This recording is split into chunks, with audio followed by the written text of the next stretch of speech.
Hi, I'm Patricia Greenberg, and my guest today is Jackie the Joke Man Martling. He's a stand-up comedian, writer, radio personality, author, actor, and musician, and you may know him from The Howard Stern Show, where he was on from 1983 to 2001. Welcome, Jackie. It is so nice to be here. Hello, my old hometown friend. How are you? I'm doing great. I'm so happy to see you too. I will tell you why I'm aging. Whether I'm aging well or not, I'm not sure, but I am aging. Well, we'll talk about that later. Jackie, I sought you out for this show because I have followed you since I was in junior high. Full disclosure to our audience, in the early 70s. And I remember you driving around Long Island in a yellow hearse with off-R rockers painted on the side. And, of course, we thought you guys were crazy. And I know a little bit about the story, but, you were an inspiration to us as kids because, you made it. You did what you said you were going to do with humor and fun, and you got out there, and we're all so proud of you and so happy to see you're still doing that is very nice of you. Yeah, we did.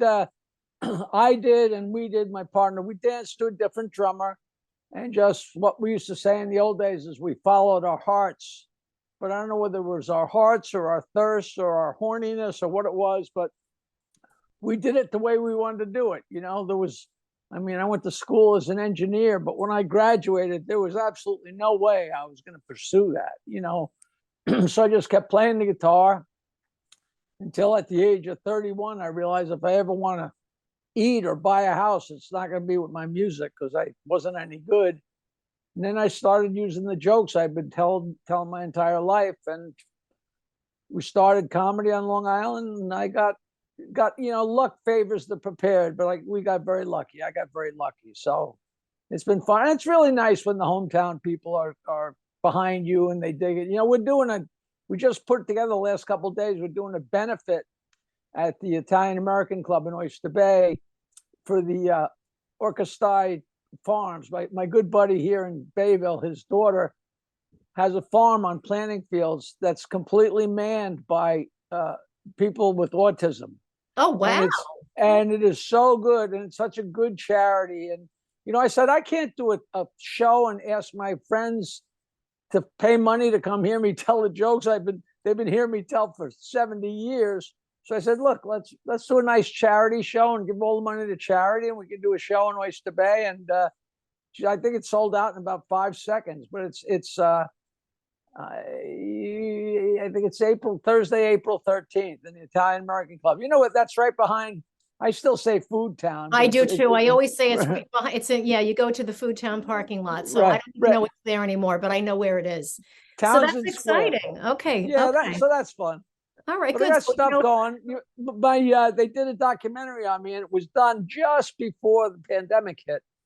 But now the pandemic's lifted. We like to say for the most part, and finally got my documentary distributed. So I wish I could tell you right now you could go see it on such and such, but it's going to be another month before it's loaded into cable systems. But that's a real exciting thing for me. I'm no spring chicken. I just turned 75 a week ago. And to finally have the documentary out is really exciting, It's very exciting. And, we'll keep our eyes peeled, and I'll keep announcing the dates as we go. So April 13th is the event in Oyster Bay, and we'll put that on our website. Jackie. Oh, that'd be very nice. Yeah. We'll make sure, and I'll keep the audience posted. Jackie, let's talk about the history of how you succeeded as a comic.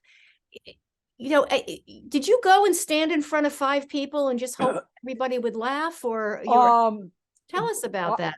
I had a weird it was a weird route because there was no such thing as comedy out here on Long Island. It didn't exist. Me and another guy created it. There were the clubs in New York City, but there was no place to go and do comedy on Long Island. And it was 1979. I just broke up with the band that I had been with for the 70s, driving around in the bright yellow Cadillac hearse, which is still storybook. People still can't believe that. And then I ran into, it's a long story. It's in my book, it's very detailed, but I ran into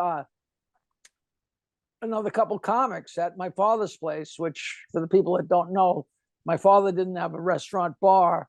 My father's place was the name of the club in Roslyn, my father's place. And I ran into these guys and they were doing comedy. My band was there and they were there. And I said, how'd you get to be comedians? And they said, oh, we work out at Richard M. Dixon's White House Inn. But Dixon wouldn't pay any of us. So we decided we're going to find a bar and charge people to get in, and the bar can keep the drinks and we'll get the money. And then I wound up putting up a bunch of places like that with my amplifier and my guitar. And, so we never had like 5 people, but it didn't matter how many because it was so foreign. Mm-hmm. The concept of somebody in a bar standing on the stage looking at you telling jokes, you're so used to watching it on television, which is so set apart. Right. It's like somebody doing a movie right in front of you. It's like people didn't know quite how to handle it. And granted, we probably weren't all that funny, but I just told the jokes I've been telling since I was a kid in East Norwich, where we grew up. So I'm not really a comic. I'm a joke teller. I've been telling the old jokes, for 75 years, but they work and they kill the people, and we get people in there and made some money. Some nights were better than others, but nowadays I've been doing this so long, for the most part, the people come out are going to laugh their asses off because they know what they're going to get. They know I'm going to be not filthy, but they know I'm going to be as naughty as possible. The word dirty is taken on such different levels now. Somebody say, oh, that guy's disgusting. No, not in the grand scheme of things. Nowhere near the word disgusting, but it's really fun. If you can't laugh at sex and poop, stay home. It's that simple.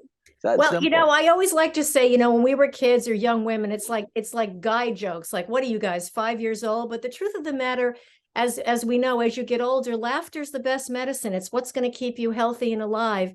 And you're absolutely right. You're not just laughing at yourself. You're laughing. You're telling the realities of life, and that's why it's so funny, because it's true. It's universal. Right? You're laughing at the world. The whole idea of you're just telling jokes. Grow up. That's patently absurd. Like if you can't relax and have a good time, that's sad. It's sad. Absolutely. Jackie, I want to talk a little bit more about your trajectory, but I also want to talk about something that I always say is unique to our growing up. Jackie and I are a few years apart, but we have mutual friends. We went to the same high school.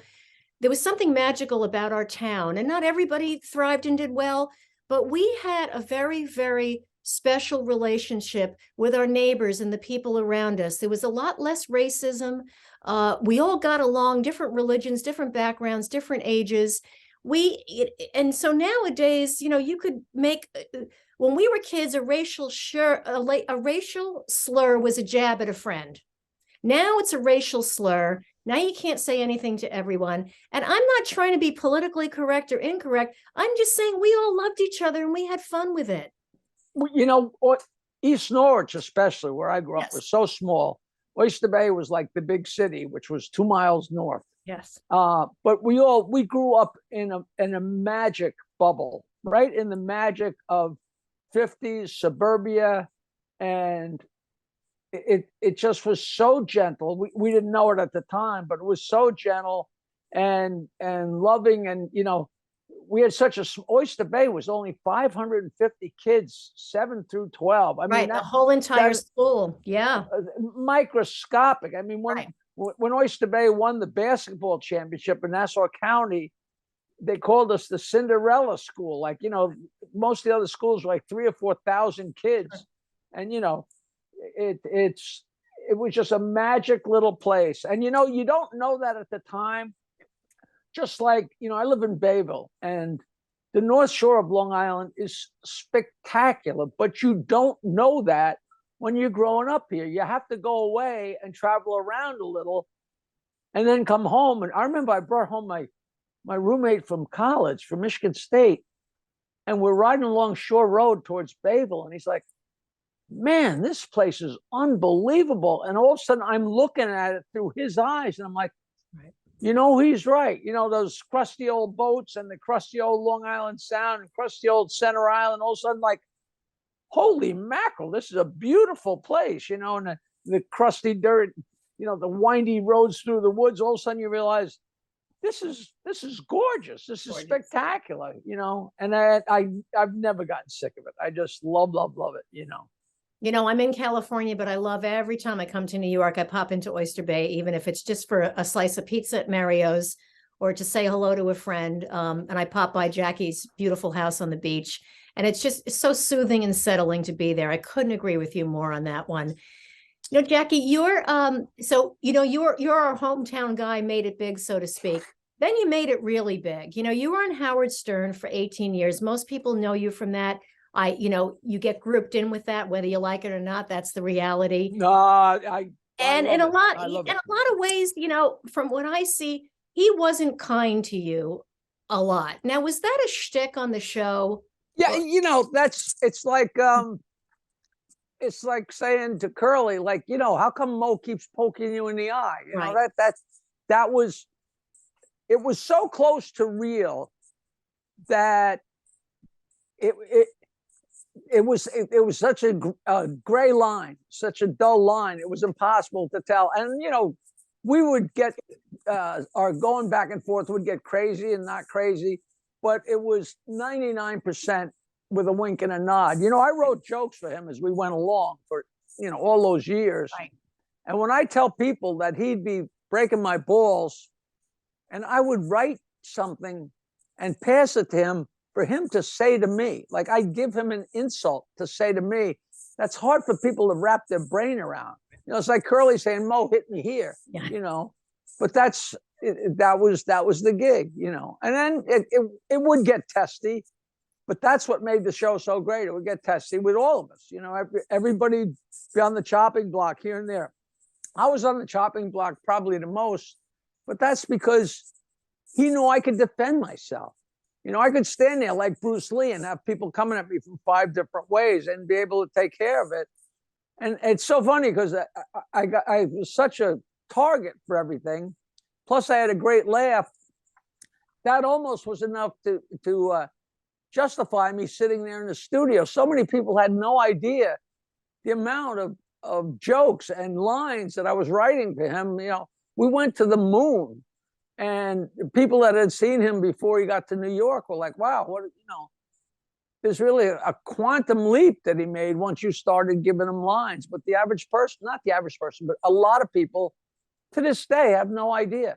You know, they have no, oh, I heard a rumor you used to give Howard some jokes. I'm like, you think? You know, it's like saying, yeah, I heard Mickey Mantle got a few hits on the Yankees, Yeah. you know. You know, that's interesting insight because, you know, a lot of people look at that show and say, well, you're just a bunch of jerks saying jokes in the morning. And, you know, you guys were having fun and you were making other people laugh. Jackie, where in your constitution, like I always say when I talk to you, is you were just born good, you were born funny, and your intentions are beautiful and pure just to make people happy. Where did you get that? Did you have rough times in your life that led to you realize life needs to be funny? A crazy family, and my father and mother were both very smart and very funny, and the house was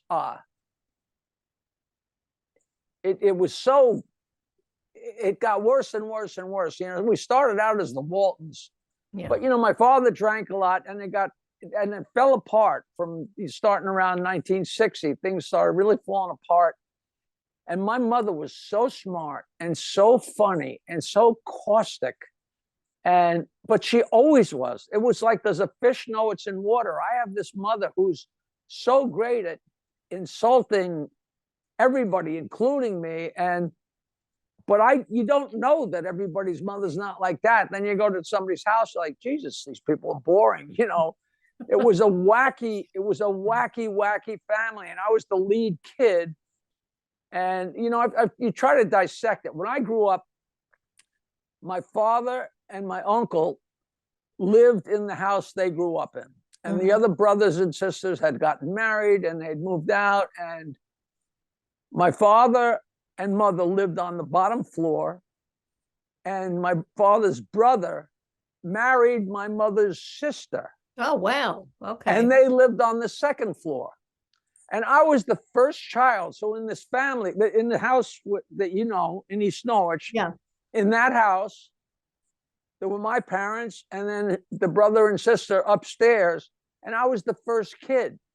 So for the first 2 years of my life, I had 4 doting parents, and they must have watched every poop I did and every word I said and every step I took.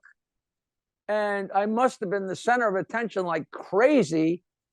And then my aunt and uncle had a kid, and my mother and father had another kid. And then pretty quickly they moved out because they needed more room. So I went from 4 parents, and my father's, of course, was drinking more, and my mother's tending to my little brother. So I went from 4 parents to none. So I think for 73 years, I've been going, where'd everybody go? I'm over here. Hey, I'm over here. Hey, which is a stupid way. But, when you try and back time and figure things, I don't know, I was probably always a wise guy, and always, I just know making people laugh always felt good. I don't know why. I think my mother was very funny, so maybe I thought that if I was funny, that would make her like me, or I've Yes. never gone that deep. But she shared so much inappropriate stuff with me, but it was all funny, and it's funny because I would tell that stuff to the guys on the Stern Show, and they kind of couldn't handle it. Right. The way growing up in Oyster Bay, like when I started on the Stern Show, I was already, it was 1983. So I'm already 34 years old or 35 years old. So I'm old, and they're kids. Now, they grew up watching the Brady Bunch and the Partridge Family and, all those shows. When those shows were on television, I was already in college and out getting drunk and smoking pot and taking acid and being a madman.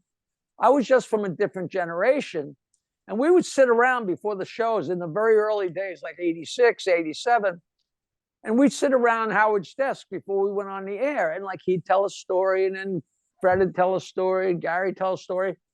And every time I told a story, it would trump them by leaps and bounds. But I was never lying. I never made it up. I would just, that reminds me of this, that reminds me of that. And I swear to God, Pat, I would look, and I'd see them like looking at each other, like rolling their eyes, like there he goes again, And then after about, I would say 6 months on the air, or a little less, a little more, at some point, after taking enough phone calls and talking to enough people, they realized, holy Christ, this guy's not making this stuff up. He really did this stuff. And then Howard started asking me about it on the air. And that's when a lot of that stuff became, just born into Stern history, And I just always had crazy stuff that happened.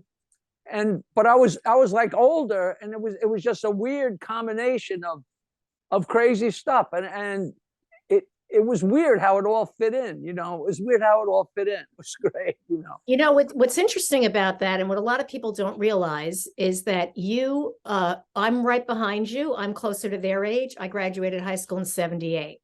So you also could probably remember when television just was starting out, when families relied on the radio for news, when you had to go out and find friends, and you had to use your brain and your body and your physical resources, which was a whole different 10, 15 years later.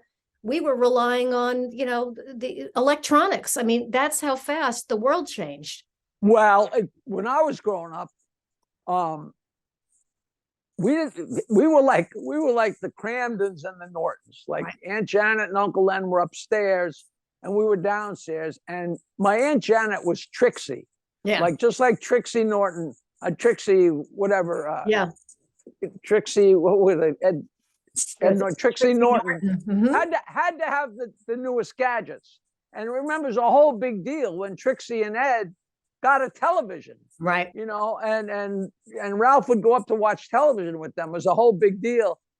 And my aunt got a TV before us. It was like a whole big deal. Like that, and they were in the same house, so we go upstairs to watch television. They had a huge television with a little tiny screen, like 10 inches, And I could still see Uncle Milty wearing his polka dot dress, dressed as a woman. You know, I remember going up to their house upstairs to watch the first Disneyland. But I mean, we already had a TV by then, but you go up and you'd sit around it. Right. We were never a family that sat around the radio. But when we first got the TV, I can still to this day tell you what the Saturday morning shows were. You know, I would come down starting with the Sunrise Semester, and then the Farmer's Almanac, and then the shows would start to kick in at like 8 o'clock. And I'd watch Andy's Gang, and then Sing Along with Charity Bailey, and then Circus Boy, and then Fury. And, you know, years later, I got to be friends with Mickey Dolenz, who's from the Monkees. Yeah, yeah. But to me, I'm like, the hell with the Monkees. I'm hanging out with Circus Boy, which is a whole nother era, you know, so long ago.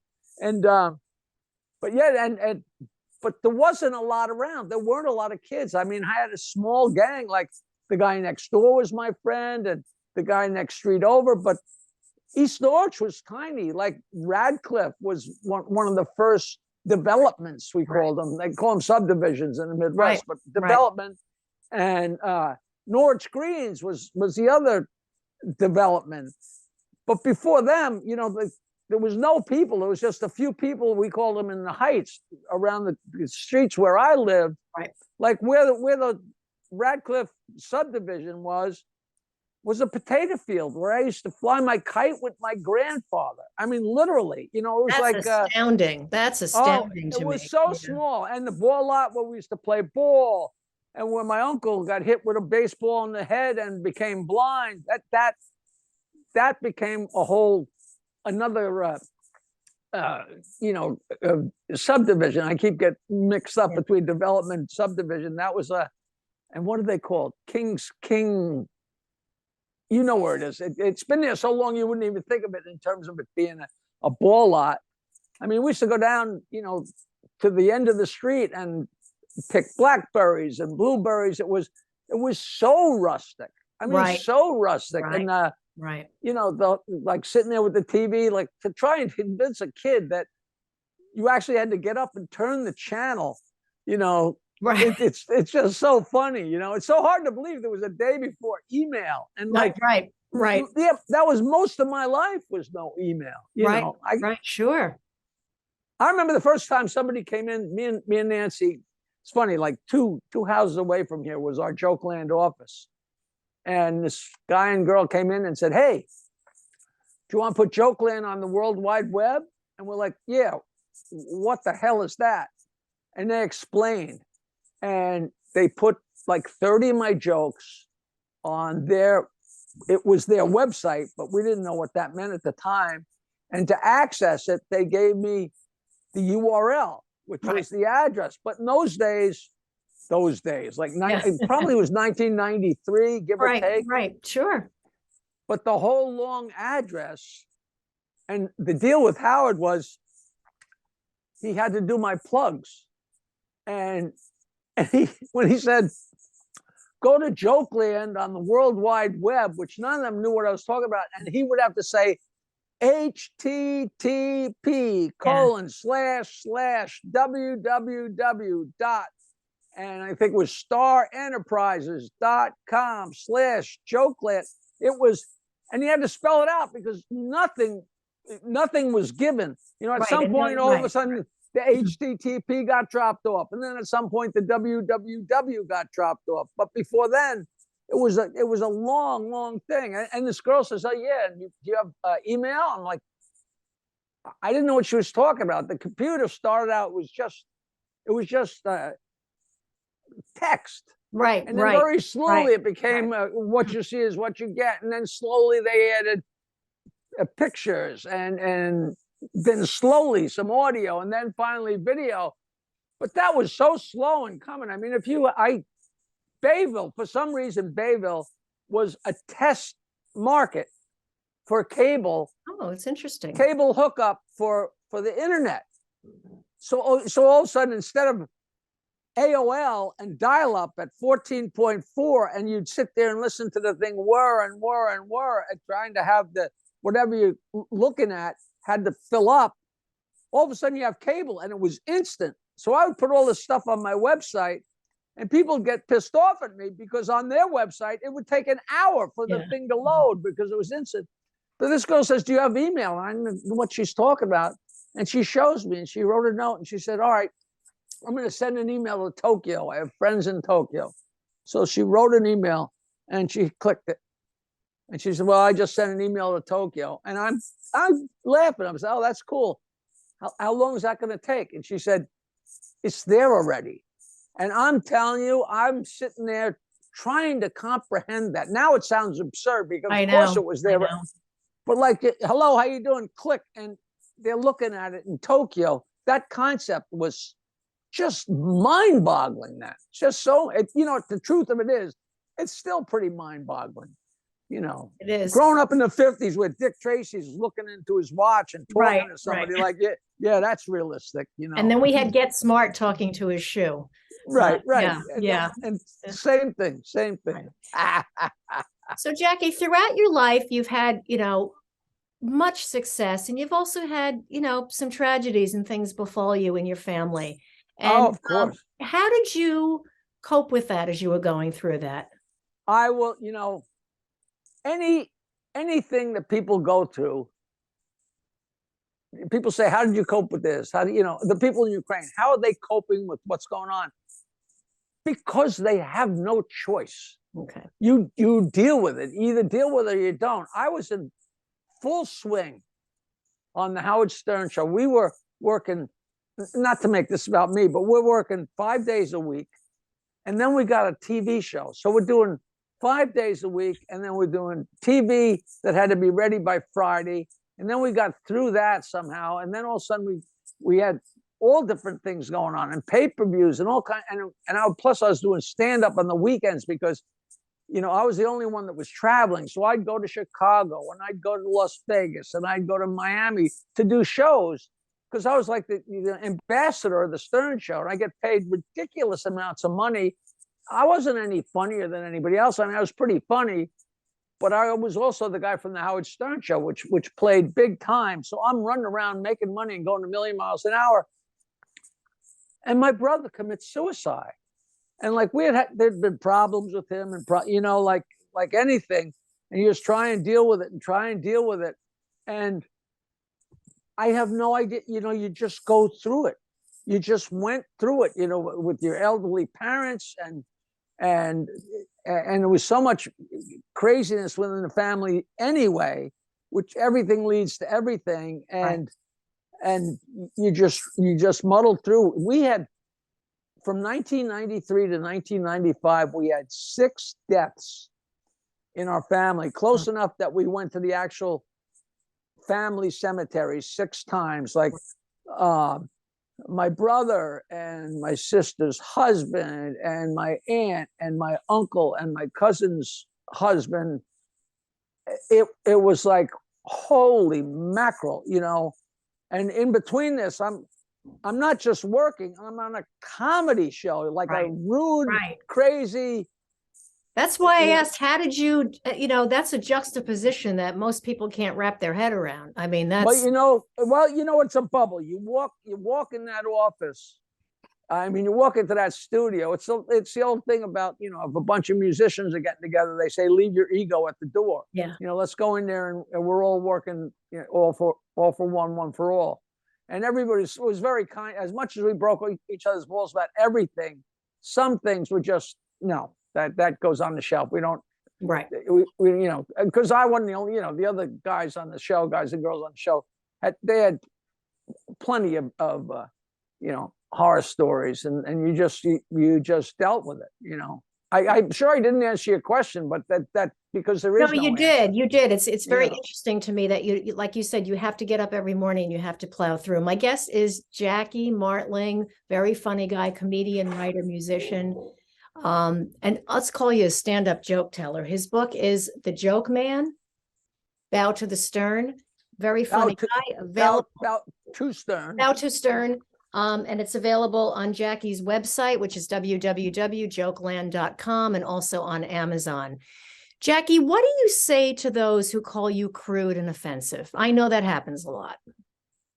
Not not in a Not to your million years. face. Not to your face. No, But no, what, but anybody, I could care less about somebody like that.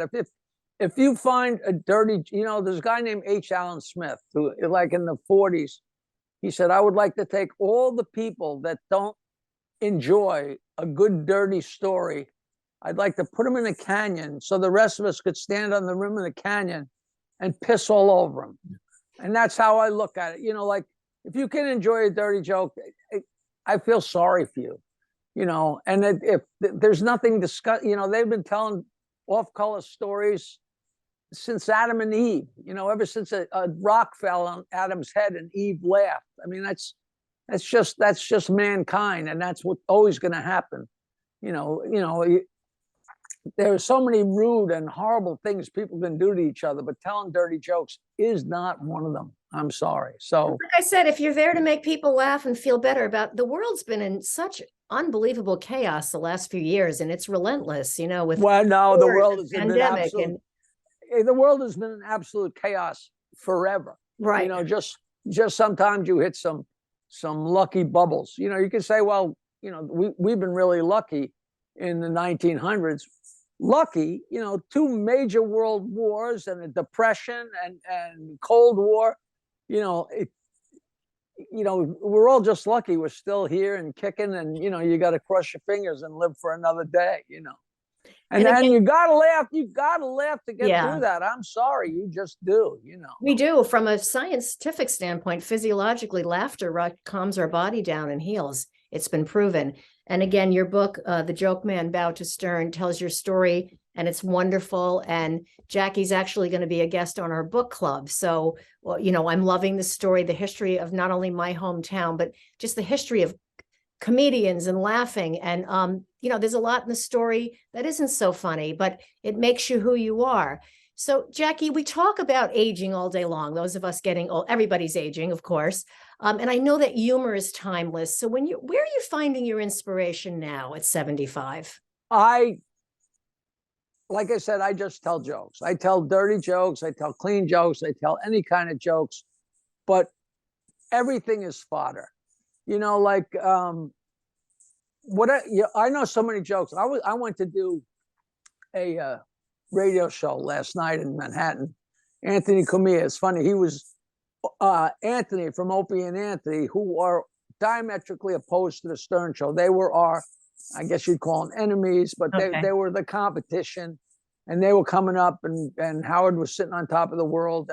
But those guys I was always friends with everybody. So they're still very, very good friends. So I did Anthony's show, and I took the train in, and I was walking through Penn Station, and a guy came running up to me and said, Jackie, I got to have one, man. I'm having a rough day. I got to have one.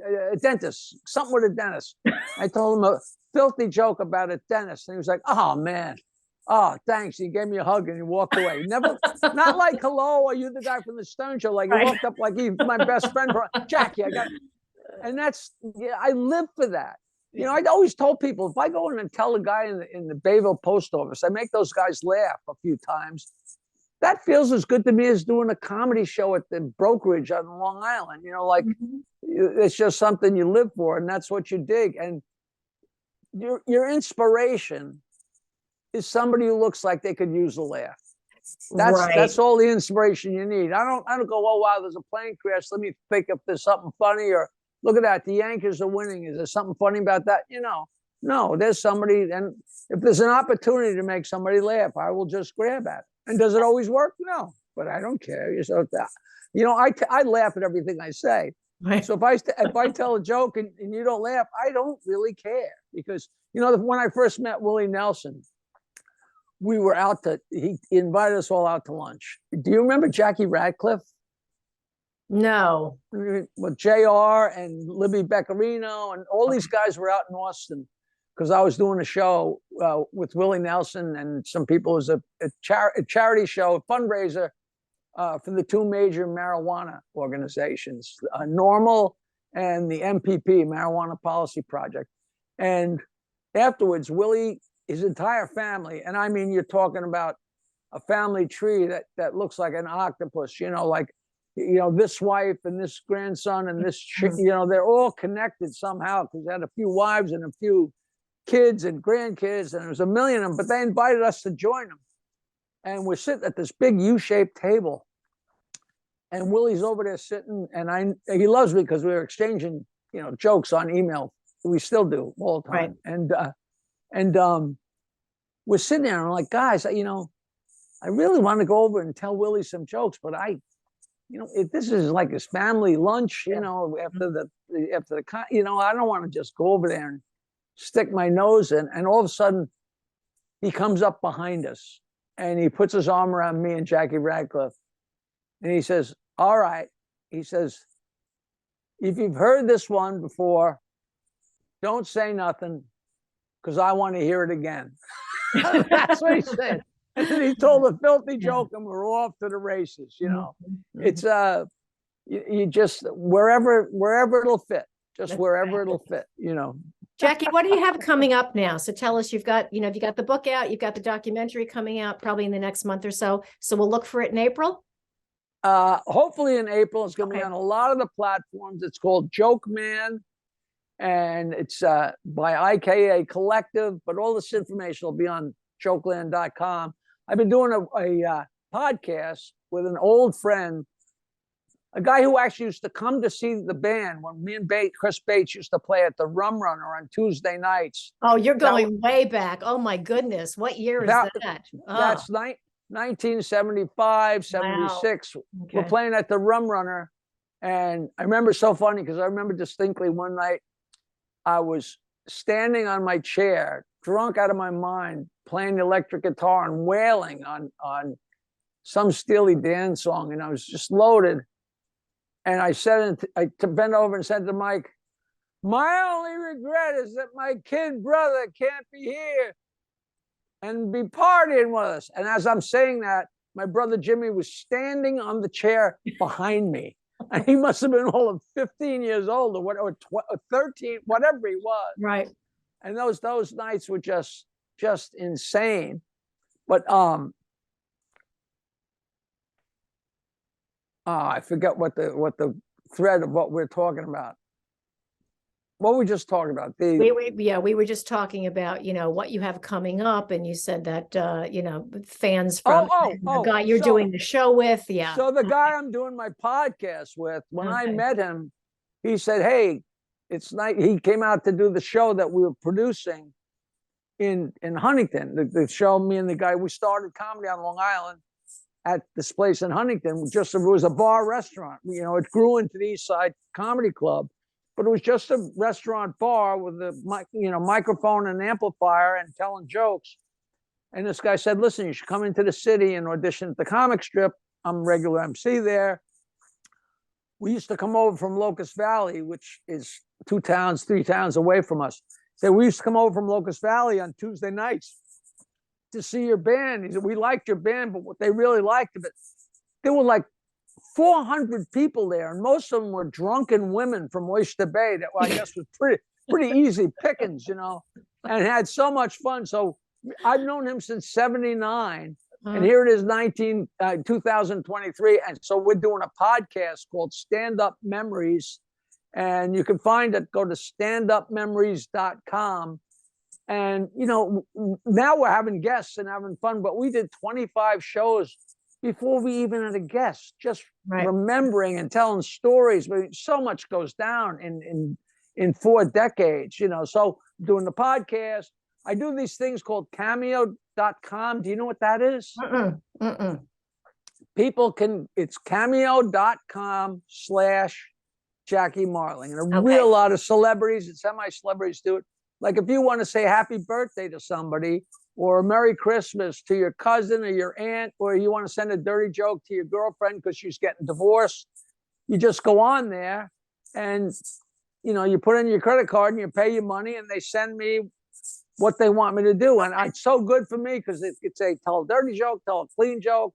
The guy's Jewish, he likes poop jokes, whatever they want. And I make decent money doing this. And I've got like 150 5-star reviews because people are like, whoa. It's like hearing me on the radio for a couple of minutes, especially. And these things, you have it forever. That's say, great. Hey, Patty, happy birthday. Oh, man, it's a shame you're getting so old, blah, blah, blah. and you got that for the rest of your life. It's people seem to love it. So that's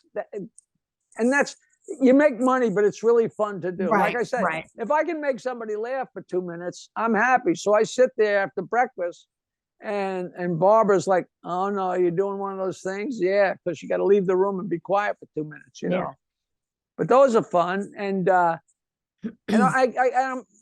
used to do a joke every day on Twitter for years and years and years. I mean, forever and ever. But now I've kind of stopped doing some stuff because I want to wait for the documentary to come out. Yeah. Because then when the documentary comes out, I can tell a joke and say, "Go look at my documentary," instead of laugh for nothing. I go on there to promote my shows. I got I don't know who's listening to this, but March 24th, I'm at a place in Freehold, New Jersey called the American Hotel, and the Kelly Center in Haverhill, Pennsylvania. And like I said, we're doing the fundraiser for Orchestai Farms, which is just a local Oyster Bay thing. That's fun. And my hometown club on May 6th, I'm working at the Brokerage in Belmore, which is just always a kick-ass. I actually started Governor's Comedy Shop, and now the Governor's people own Governor's. They own the Brokerage. They own another club out east. And but me and Nancy weren't even married. Me and Nancy were just Nancy Sirianni. We were working together, and this is so long ago. It's 1981, and the East Side Comedy Club had just opened up.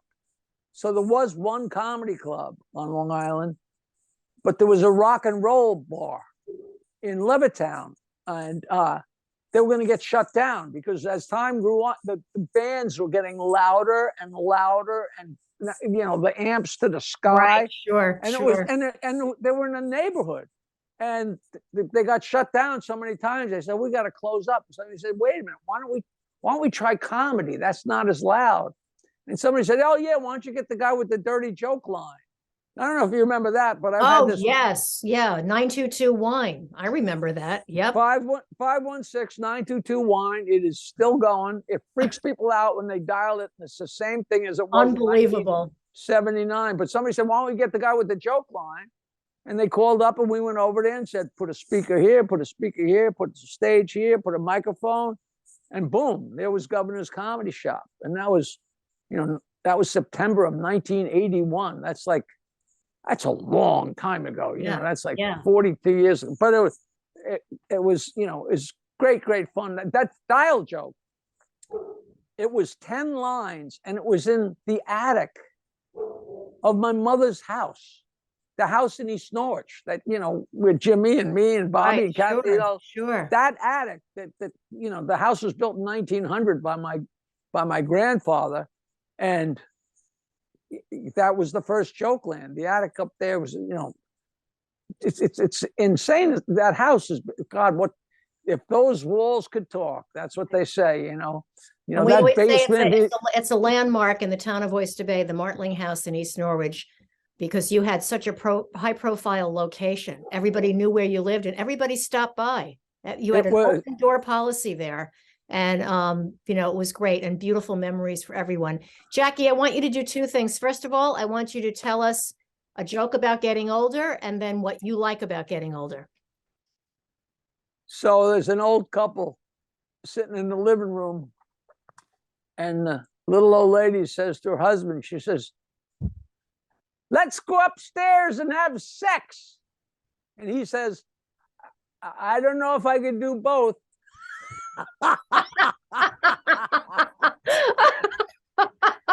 Which is great. Very funny. And the two little old ladies sitting on a park bench. Two little old ladies on a park bench, and one turns to the other and says, "Did you just fart?" And the other woman says, "Of course I did. What do you think? I always smell like this?" That's so funny. You are so cute and so funny. Jackie, what do you like about getting older? Nothing. Okay. Did you ever see those books? There's books that's been around forever, but when I first saw it was like way back when we used to go up skiing in Vermont. And there's a place, the Vermont store, the Vermont Country Store is very famous. They have everything there ever was, like the old wooden bow and arrows with the rubber tips and stuff like that, and the candy on the paper and stuff. And there was this book, and it was like a little paperback book, and it was called The Joys of Getting Older. And I picked it up. All the pages are blank. Yeah. I laughed. Oh man, great. Did I laugh? That's the joys great. Of getting older. Just nothing. Yeah. You know, there's a little, you know, there's a little perspective, and it's a little fun, and there's so much to look back on. You know, that they just had the horrible shootings at Michigan State. Yes. If you walked out of my dormitory, Berkey Hall was directly across the street where the first shootings were before they went to the Union. I mean, that was my alma mater, Michigan State. It was like, whoa, you know. I wrote to an old girlfriend from Michigan State. I said, Jesus, do you remember when the most dangerous thing on campus was me? But you know what? The most wonderful thing about you getting older is that you're still here and happy and healthy to tell us these jokes. So, Jackie, thank you so much. Please, everybody, take a look at Jackie's book, The Joke Man, Bow to Stern, and you can find it at Jackie's website, which is www.jokeland.com. And Jackie, all your events will be listed on the website as well. So yeah, and one other thing, I answer every email I've ever gotten. So if anybody is curious, or if you're somebody that I met somewhere along the line and you're like, God, I wonder if he'd remember me. Trust me, I do. Email me. My email is jokeland@AOL.com, JOKELAND@AOL.com. And I always announce this, and I always get 5 emails from people going, I'll tell you, you won't remember this. There was a club named Shirley's in Lexington. Oh, yeah. You know, you were the cross-eyed waitress. Like, oh, how do you remember that? You know, so. That's great. Jackie, thank you so much. And I look forward to seeing you again. I'm Patricia Greenberg, and thank you for listening to Eat Well, Live Well, Age Well. Please tune in again for our engaging discussions on all things aging well, which I believe Jackie is doing. And for feedback and topic suggestions, you can also contact me at www.patriciagreenberg.com. Hey, not for nothing, you're aging pretty well yourself.